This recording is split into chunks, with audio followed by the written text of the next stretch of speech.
Okay, so, we're diving into semi-solid die casting today, right?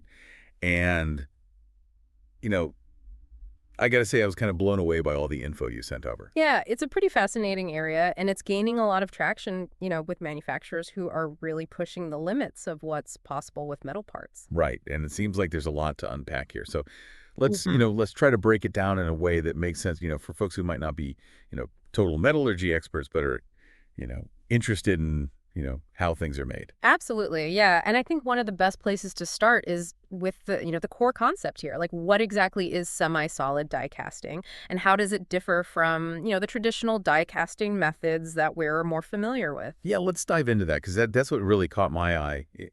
The material you sent, it's this whole idea of using a metal that's not completely molten, right? It's like this in-between state. Exactly. Yeah. Yeah, it's often referred to as a slurry, and you can almost think of it like, you ever had one of those slushies, where it's like ice and liquid at the same time? Oh, yeah, like a slushy. Okay, I can picture that.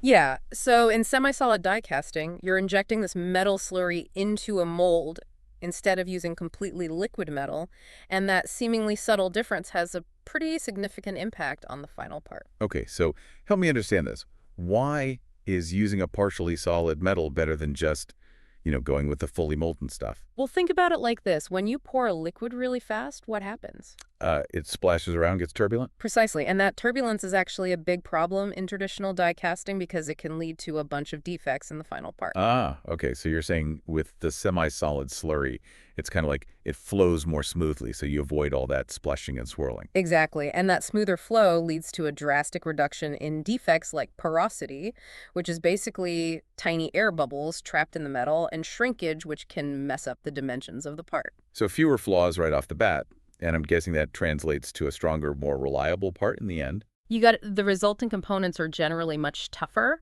and they can handle more stress because you've minimized those internal weaknesses, but it goes beyond just strength.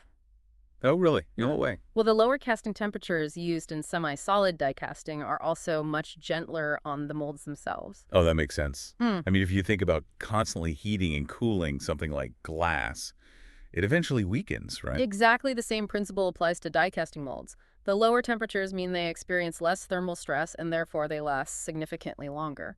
Okay, so longer mold life, which means lower production costs over time. That's a big win.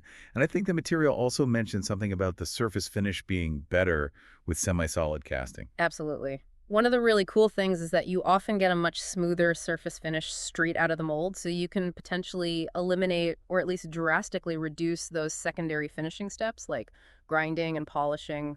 Wow, so you're saving time and money on those extra processes, and you're getting a higher quality, more precise part right from the start. It seems like a pretty compelling set of benefits so far now. Yeah. What about the metals themselves? Are you limited to just using certain types of metals with this semi-solid approach? No, actually, it's quite versatile. You can use a variety of metals for semi-solid die casting. Aluminum alloys are probably the most common, but it's also used successfully with tin, magnesium, zinc, and even copper. Oh, wow. That's pretty diverse.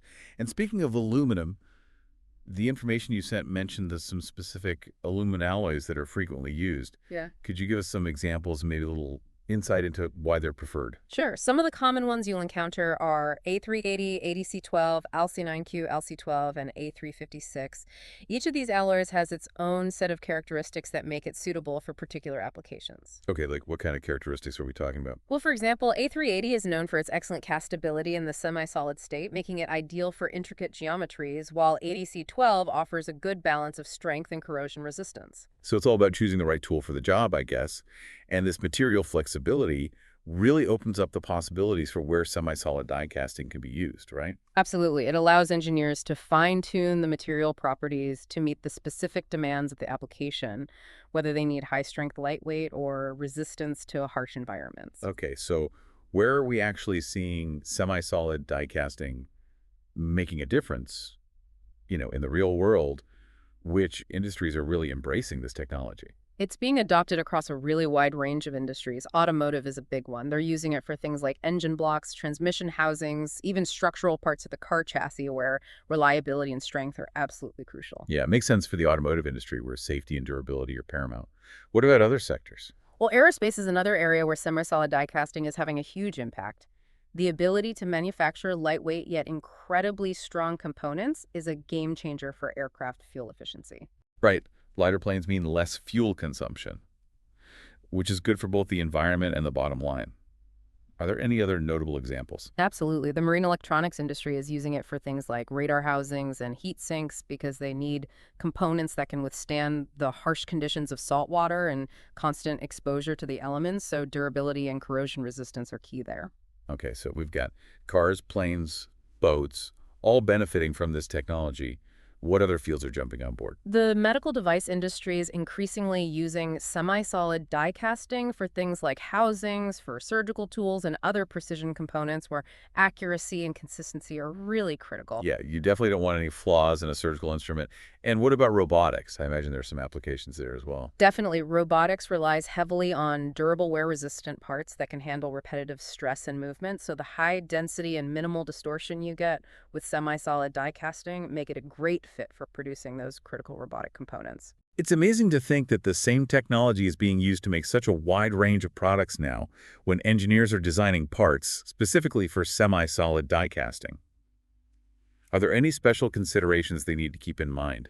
Yeah, there are definitely some key design factors that come into play. It's not just a simple swap from traditional methods. One of the most important things is uniform wall thickness. Okay, so why is wall thickness so important? Well, if the walls of the part are too thin or too thick in certain areas, it can cause uneven cooling during the solidification process, and that can lead to the formation of those defects we talked about earlier, like porosity. So it's all about maintaining consistency to ensure the part cools and solidifies evenly. What other design aspects need to be considered? Draft angles are crucial. These are slight tapers built into the mold walls that make it much easier to eject the part after it's solidified without damaging it. So it's kind of like a built-in release mechanism. Okay, Right. what else? Overall design uniformity is really important. The goal is to avoid sharp corners or abrupt changes in geometry that can create stress concentrations in the material. As it cools, these stress points can lead to warping or even cracking. So a well-designed part for semi-solid die casting will have smooth flowing lines and gradual transitions. So it sounds like a lot of thought goes into designing these parts to ensure they solidify correctly and can be easily removed from the mold. Now, I know we've been talking a lot about semi-solid die casting in general, but the information you provided mentioned two specific methods, thixocasting and riocasting. Could you explain the difference between these two approaches? Sure, both thixocasting and riocasting essentially aim to produce that semi-solid metal slurry, but they achieve it in different ways. Thixocasting starts with a solid piece of metal, a billet, and then carefully heats it to a specific temperature where it becomes partially molten. Okay, so you're basically melting a portion of the metal in a very controlled way. What about riocasting? How's that different? Yeah. Riocasting begins with the metal in a completely liquid state, and then it's carefully cooled down until it reaches that desired semi-solid consistency. So it's like the opposite approach. One starts solid and becomes partially liquid, while the other starts liquid and becomes partially solid. Yeah. Are there any advantages or disadvantages to choosing one method over the other? Yeah, there are definitely trade-offs to consider. Thixocasting often produces a very consistent microstructure in the metal, which leads to high-quality parts with predictable properties. But it can be more expensive because you need those specialized precast billets. Makes sense. And what about riocasting? Riocasting tends to be more cost-effective because it uses standard metal alloys and doesn't require the billet preparation stage. But the challenge can be maintaining a very high level of metal cleanliness and making sure you consistently achieve that perfect semi-solid state. So it's a bit of a balancing act between cost and control. Yeah. Now, one of the sources we looked at focused on Sunrise Metal's specific approach to semi-solid die casting, what makes their process unique. They use a really interesting technique. They have this special probe called a GISS probe that they immerse directly into the molten metal. Okay, and what does this GISS probe do? It does two things simultaneously. It injects an inert gas into the molten metal and it stirs it very rapidly. And this combination creates a very fine distribution of solid particles within the liquid metal, almost like a granular slurry. And what's the benefit of having those tiny solid particles dispersed throughout the liquid? Those particles act as nucleation sites during solidification, so as the metal cools, it solidifies in a much more uniform and controlled manner, leading to enhanced structural integrity in the final part, and the smooth flow of this slurry also helps to prevent gas from getting trapped in the casting. So it's like they've engineered the slurry to solidify in a very specific way to achieve those desired properties, and then what happens once the slurry is in the mold? Once the mold is filled, the metal solidifies under pressure, and then the finished part is ejected and it's ready for any additional processing. That's a really cool glimpse into how this technology actually works in practice now. Even though semi-solid die casting has all these advantages, are there any limitations or situations where it might not be the best choice? Of course, no technology is a perfect solution for every scenario. While semi-solid die casting is great for complex parts with intricate details, if you have a design with extremely fine features, you might still need some secondary machining to get the absolute highest level of precision. Okay, so there are still some limits to what it can achieve. What about size? Are there any restrictions on the size of the parts you can make? Yes, the size is currently limited by the equipment and by the challenges of maintaining that semi-solid state throughout the entire process. So making really large components with semi-solid die casting might not be feasible yet, at least not with the current technology. So it's finding its sweet spot for now in terms of complexity and size. Now, let's talk about quality control. How do manufacturers make sure they're consistently producing high-quality parts using this method? Quality control is absolutely critical in semi-solid die casting. One of the key aspects is very precise temperature control throughout the process. The mold temperature needs to be maintained within a specific range, and the temperature of the slurry itself has to be carefully monitored. So it's a very precise process. What specific tools or techniques are used to achieve that level of temperature control? Well, manufacturers use specialized sensors and equipment to track temperatures in real time and make adjustments as needed. Sometimes they even use infrared cameras to monitor the temperature of the slurry. So they're really keeping a close eye on everything. What other quality checks are important? Controlling the casting parameters like the injection speed and pressure is crucial. These factors directly influence the final structure and strength of the part, so they need to be carefully managed. So it's a very controlled and monitored process from start to finish. Now let's talk about the financial side of things. How does semi-solid die casting compare to traditional methods in terms of cost?